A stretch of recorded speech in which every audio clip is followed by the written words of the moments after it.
Gaming Expo is getting underway today at the Oregon Convention Center. Yep, Cor Harlan is live there this morning to show us around. I know you've been checking out the games. Your photographer Forrest has too, Cor. Forrest is the man. He is really good at Pac-Man. He's stunning here. You know, I got to tell you, this Portland Retro Gaming Expo here, as we look at Mario, I'm with Toby Wickwire here, who's actually Mario. This is not an event. This is really more of a lifestyle, I think, here with the old retro TV that we're playing on here. Check out the green shag carpet too. Who didn't have one of those in their house back in the day? Toby? Everyone had this kind of carpet and couch back in the 70s and early 80s for sure. It's the best, isn't it? I see why that was their greatest generation now. I think that's what Tom Brokaw was referring to when he wrote that book. Don't you think? Yeah, definitely. Right. Well, let's talk a little bit. Because we got video games, we got pinball machines, we got the classics like these Nintendo consoles that we have sitting up here, and they are all available to play all weekend here, correct? Yep, everything is free with admission. What's the draw?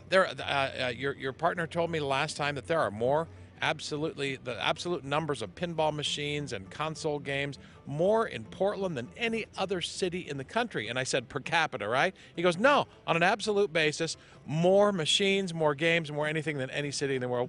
What's going on here? Yeah, they're just really popular in this area, I think. And there's a lot of people that have kind of built businesses around it. That's just crazy. You have a tournament stage this weekend where they'll have some old school fighting games that'll be live streamed. That'll be people just come here to take part in tournaments like that, right? Right, yeah. It's just something else.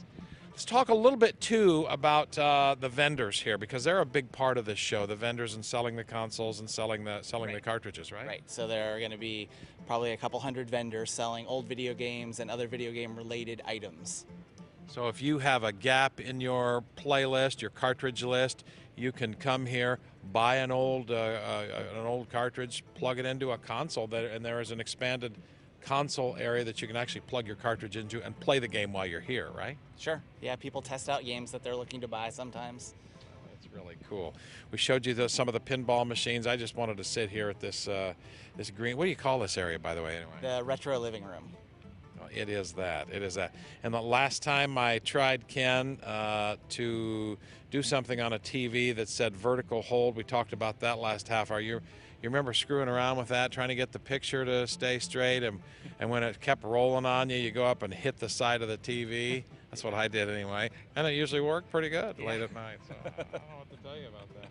This is really cool. You like doing this? Oh yeah, I've been doing it for a long time. It's really fun. I get it. As I say, Jenny and Ken, this is not necessarily an expo. It is a lifestyle. On this mid-century modern sofa, in so much as it is here, it's just awesome. Jenny, Ken. Yeah, we had plenty of plaid couches like that in my household. We had the shag carpeting. It was not green, but we had the shag carpeting. And me too. Yeah, I don't know if you remember, Kelly. Earlier in the show, we were talking about the televisions where the control would fall off and you needed the plier. That's one of them. Oh, the one that they were using? Yeah. A bit too retro for me. That's really retro. I've seen it in movies. Stranger Things, maybe. And Super Bad was another one. Oh, man. Well, we're talking weather. It sounds like